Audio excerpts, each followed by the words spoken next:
오늘 우리에게 주시는 하나님의 말씀 열왕기상 18장 19절에서 24절입니다. 열왕기상 18장 19절에서 24절 말씀 한 목소리로 읽겠습니다. 그런즉 사람을 보내 온 이스라엘과 이세벨의 상에서 먹는 바알의 선지자 450명과 아세라의 선지자 400명을 갈멜산으로 모아 내게로 나오게 하소서. 아합이 이에 이스라엘의 모든 자손에게로 사람을 보내 선지자들을 갈멜산으로 모으니라. 엘리야가 모든 백성에게 가까이 나와 이르되 너희가 어느 때까지 둘 사이에서 머뭇머뭇하려느냐. 여호와가 만일 하나님이면 그를 따르고 바알이 만일 하나님이면 그를 따를지니라 하니 백성이 말 한마디도 대답하지 아니하는지라. 엘리야가 백성에게 이르되 여호와의 선지자는 나만 홀로 남았으나 바알의 선지자는 450명이로다. 그런즉 송아지 둘을 우리에게 가져오게 하고 그들은 송아지 한 마리를 택하여 각을 떠서 나무 위에 놓고 불은 붙이지 말며 나도 송아지 한 마리를 잡아 나무 위에 놓고 불은 붙이지 않고 너희는 너희의 신의 이름을 부르라. 나는 여호와의 이름을 부르리니 이에 불로 응답하는 신 그가 하나님이니라. 백성이 다 대답하되 그 말이 옳도다 하니라. 아멘. 본문에 계시된 주님은 어떤 분이신가? 분명한 믿음의 용기 있는 고백을 하기를 원하십니다. 엘리야가 갈멜산의 영적 대결을 신청합니다. 이세벨의 상에서 먹는 바알의 선지자 450명, 아사랴의 선지자 400명을 갈멜산으로 모으라. 거기서 한판 붙자 이거죠. 아합이 모든 바알과 아사라의 선지자들을 소집합니다. 그런데 엘리야의 행보가 독특합니다. 곧바로 선지자들과의 우상 숭배 선지자들과의 대결을 하기 전에 백성들과 단판을 짓습니다. 21절을 보면 엘리야가 모든 백성에게 가까이 나아가 이르되, 이 모든 백성은 북왕국의 이스라엘 백성들을 말하죠. 거기서 엘리야가 도전합니다. 너희가 어느 때까지 둘 사이에서 머뭇하려느냐. 이 둘은 누굽니까? 하나님과 바알 사이죠. 여호와가 만일 하나님이면 그를 따르고 바알이 만일 하나님이면 그를 따를지니라. 근데 문제는 백성들의 반응입니다. 백성들이 어떻게 반응합니까? 한마디도 대답하지 않습니다. 이스라엘 백성들은 하나님을 떠난 적이 없습니다. 그러나 바알도 버리지를 않았죠. 양다리를 걸친 것입니다. 하나님도 무섭지만 바알을 떠남으로 인해서 바알이 비를 주관한다고 그랬죠. 풍요를 주는 신이라고 그랬죠. 바알을 떠남으로 흉년 당하는 꼴도 못 보겠다라는 것입니다. 그러니까 손해도 못 보겠다는 것이죠. 신앙도 버리지 않았지만 우상 숭배하는 맛도 버릴 수가 없다라는 것입니다. 엘리야가 다시 촉구합니다. 24절에 너희는 너희의 신의 이름을 부르라. 나는 여호와의 이름을 부르겠다. 송아지 둘을 잡아놓고 각자 신을 불러서 그 불로 응답하는 신, 그가 하나님이다. 그러니까 백성들이 24절에서는 백성이 다 대답하되 그 말이 옳도다. 이 말에는 신속하게 답을 하죠. 냉큼 대답을 합니다. 하나님을 선택하라 할 때는 꿀먹은 벙어리였는데 불을 내리는 신이 진짜 하나님이다 하니까 맞다 이렇게 말을 하죠. 그러니까 증거가 나타나야 하나님으로 믿겠다라는 것입니다. 여러분, 우리가 증거가 없어서 하나님을 못 믿는 거 아니거든요. 진짜 신앙은 뭡니까? 말씀대로 믿는 신앙입니다. 오늘 본문에서 경계하는 신앙은 바로 이거예요. 양다리 신앙, 기회주의적인 신앙. 하나님도 버리지 않았지만 바울에게도 한쪽 다리를 걸쳐놓고 바알에게도 의존하는 그런 신앙. 하나님도 싫지 않지만 이 땅의 것도 버릴 수 없다라는 것이죠. 결국 이렇게 되다가는 아무것도 얻지를 못합니다. 하나님이 가장 싫어하시는 겁니다. 마태복음 6장 24절 한 사람이 두 주인을 섬기지 못할 것이니 혹 이를 미워하고 저를 사랑하거나 혹 이를 중히 여기고 저를 경히 여김이라. 너희가 하나님과 재물을 겸하여 섬기지 못하리라. 재물이 뭐냐 하면 단순한 돈이 아니라 만몬입니다. 만모니즘이죠. 우리가 왜 자꾸 우상을 따르게 됩니까? 이제 뭐 상을 만들어 놓고 우상 만들어 놓고 뭐 그렇게 제사하는 사람이 누가 있겠어요? 여기서 말하는 우상의 본질은 자기 자신입니다. 골로새서 3장 5절 6절에 의하면 그러므로 땅에 있는 지체를 죽이라 곧 음란과 부정과 사욕과 악한 정욕과 탐심이니 탐심이 우상 숭배입니다. 우상은요 결국 내 마음에 있는 욕구를 현실화시킨 거예요.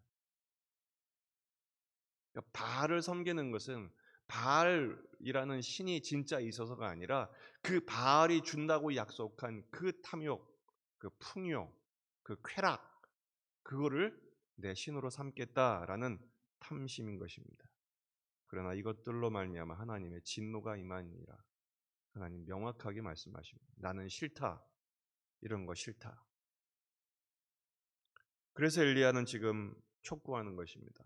둘 사이에서 어느 때까지 머뭇하려느냐. 하나님의 말씀의 씨앗이 땅에 뿌렸을 때 그 말씀의 씨앗이 결실하지 못하는 이유가 뭡니까? 말씀으로 인한 환난, 또 말씀과 맞서오는 염려, 근심, 걱정, 현실적인 문제들 때문에 결국은 말씀이 결실을 맺지를 못합니다. 우리는 매 순간 결단해야 합니다. 하나님인가 현실인가? 내 자존심인가 하나님의 뜻인가? 예수님도 결국은 결단하셨죠. 아버지와 할만하시거든 이 잔이 내게서 지나가면 좋겠습니다. 그게 본능이거든요. 그러나 주님은 이내 결단하시죠. 내 뜻대로 마시옵고 아버지의 뜻대로 되기를 원하나이다. 이런 촉구를 한 분이 또 한 분 계십니다. 여호수아죠. 여호수아 24장 14절 15절 그러므로 이제는 여호와를 경외하며 온전함과 진실함으로 그를 섬기라. 너희의 조상들이 강 저쪽과 애굽에서 섬기던 신들을 치워버리고 여호와만 섬기라. 만일 여호와를 섬기는 것이 너희에게 좋지 않게 보이거든 너희 조상들이 강 저쪽에서 섬기던 신들이든지 또는 너희가 거주하는 땅에 있는 아모리 족속의 신들이든지 너희가 섬길 자를 오늘 택하라. 그러면서 여호수아가 말합니다. 오직 나와 내 집은 여호와를 섬기겠노라. 여러분 오늘 기도가 이런 기도면 좋겠어요. 어떤 현실에 있든 저와 우리 집은 하나님만 섬기게 하옵소서. 머뭇하는 것이 아니라 하나님만 여호와만 나의 하나님이시오. 예수님만 나의 인생의 목적임을 확정케 하옵소서. 결국 하나님을 선택한다는 것은 무엇을 말합니까? 하나님만 예배하는 것을 말합니다. 이후에 엘리야가 이 갈멜살 대전에서 정말 보여주는 중요한 신앙의 원리가 있습니다. 예배를 시작하는 것입니다. 예배를 회복하는 것입니다. 어떤 일이 있어도 어떤 상황에서도 예배하는 것입니다. 팬데믹 상황에서도 우리는 어떻게든지 하나님이 찾으시는 예배자가 되기 위하여 지금까지 애써 왔습니다. 앞으로도 그렇게 해야 합니다. 그리고 진정한 예배자의 결론은 뭡니까? 삶 속의 예배죠. 순종하는 삶. 나의 삶 전체를 제물로 주 앞에 드리는 산 예배의 헌신을 말하는 것입니다. 또 우리에게 결단을 촉구하는 구절 한 구절 소개하고 마치겠습니다. 골로새서 3장 1절이죠. 그러므로 너희가 그리스도와 함께 다시 살리심을 받았으니 위의 것을 찾으라. 거기는 그리스도께서 하나님 우편에 앉아 계시는 일, 위의 것을 생각하고 땅의 것을 생각하지 말라. 머뭇하는 이유가 뭐죠? 땅의 것을 버리지 못하기 때문이거든요. 수많은 기도 제목을 제가 요청받습니다.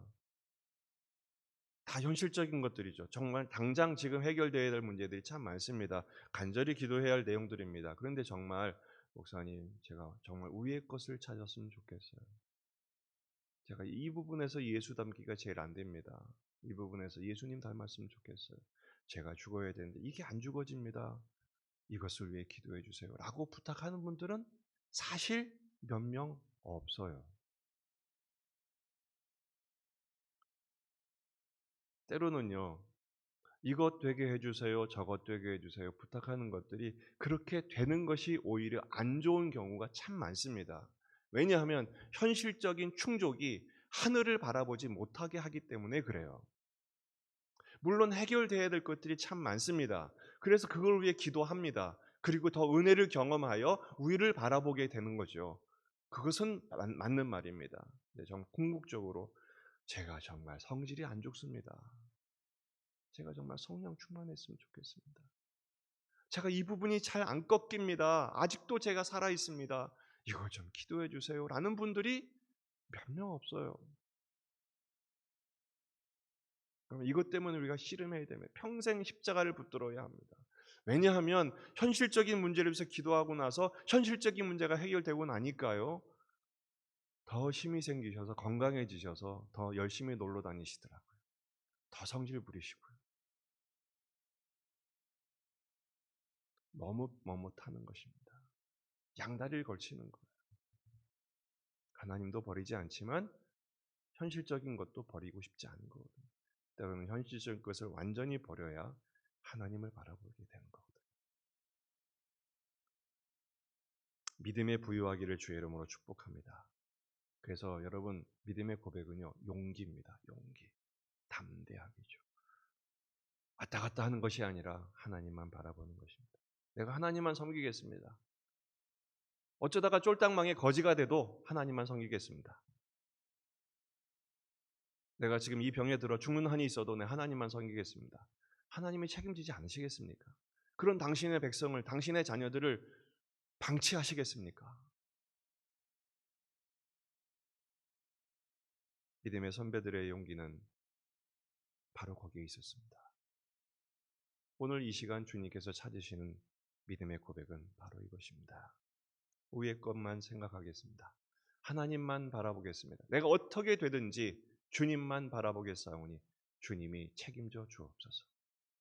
고백하고 순종하며 용기 있게 매 선택의 순간마다 하나님만 바라보고 주님을 붙들 수 있는 참된 예배자 되시기를 주의 이름으로 축원합니다. 기도하시겠습니다. 말씀을 붙들고 우리 자신과 가정과 교회와 이 지역의 복음화, 민족의 복음화, 세계 복음화를 위해서 기도하십시오.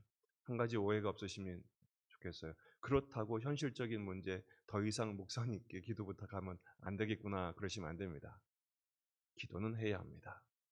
그러나 궁극적으로 우리가 그것을 바라봐야 되겠다는 것이죠. 오늘 하루 주님과 함께 동행하며 믿음의 용기 있는 선택의 하루가 될 수 있도록 기도하십시다. 환우들을 위해서 계속 기도하겠습니다. 다 같이 기도하겠습니다.